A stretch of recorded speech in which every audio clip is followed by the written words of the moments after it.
What if I told you the founder of one of the world's biggest messaging apps was just arrested near Paris?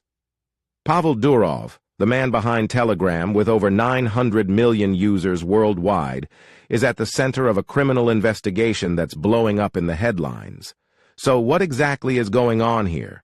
Is Telegram becoming a danger zone for criminal activity, or is there something more to the story? Hey everyone, welcome back to the channel. If you're new here, I'm Ronald, and I break down the biggest stories impacting the tech world, finance, and beyond. Today we're diving into one of the hottest stories of the moment, Pavel Durov's arrest and the massive investigation surrounding Telegram. Let's unpack this because it's a lot deeper than just a CEO in handcuffs. And believe me, you don't want to miss this. So here's the situation. French authorities opened a massive investigation last month targeting serious criminal activity on Telegram. Everything from sales, fraud, and more. This weekend, Pavel Durov, Telegram's founder, was detained outside Paris as part of this broad investigation. But let's be clear, Durov himself isn't accused of these crimes. Instead, this is about what's happening on Telegram's platform.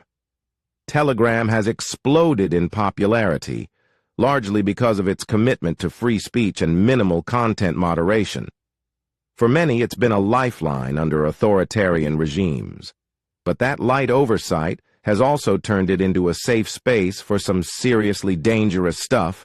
Terrorist organizations, drug dealers, and far-right extremists have used it to communicate, recruit, and organize. Now France is taking this situation seriously. French President Emmanuel Macron weighed in, reaffirming France's commitment to freedom of expression and innovation. But here's the catch. Freedom of speech doesn't mean freedom from consequences, especially when criminal activity is involved. Law enforcement agencies worldwide have been keeping an eye on Telegram for years, and France is no exception. But this investigation is more than just a crackdown on illegal activity.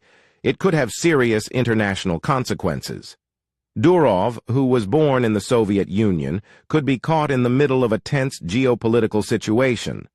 Russia is already on edge with France over its support for Ukraine, and now the Russian embassy is demanding explanations from the French government. So, what's Pavel Durov saying about all of this? Telegram issued a statement calling the idea that the platform or its owner should be held responsible for criminal use of the app absurd. Durov himself maintains that he has nothing to hide, and frankly, this opens up a much bigger debate. Can tech companies be blamed for how people misuse their platforms? Think about it. Every major platform, from Facebook to Twitter, has dealt with bad actors. But where do we draw the line between holding these platforms accountable and holding individual users accountable?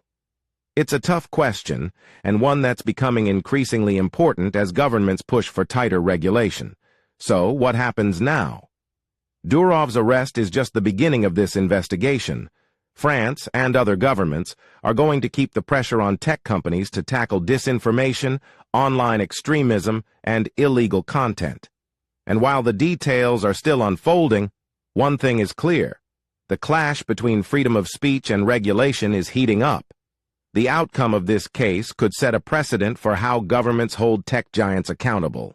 Will Telegram tighten its oversight, or will it double down on its commitment to free speech? Only time will tell, but one thing's for sure. The stakes have never been higher. Now, I want to hear from you. Do you think tech companies should be held responsible for what happens on their platforms? Or is this a dangerous road to start down when it comes to free speech? Drop your thoughts in the comments below. And hey, if you found this breakdown helpful, make sure to hit that like button and subscribe for more insights on the stories that matter. Thanks for watching, and I'll see you in the next video.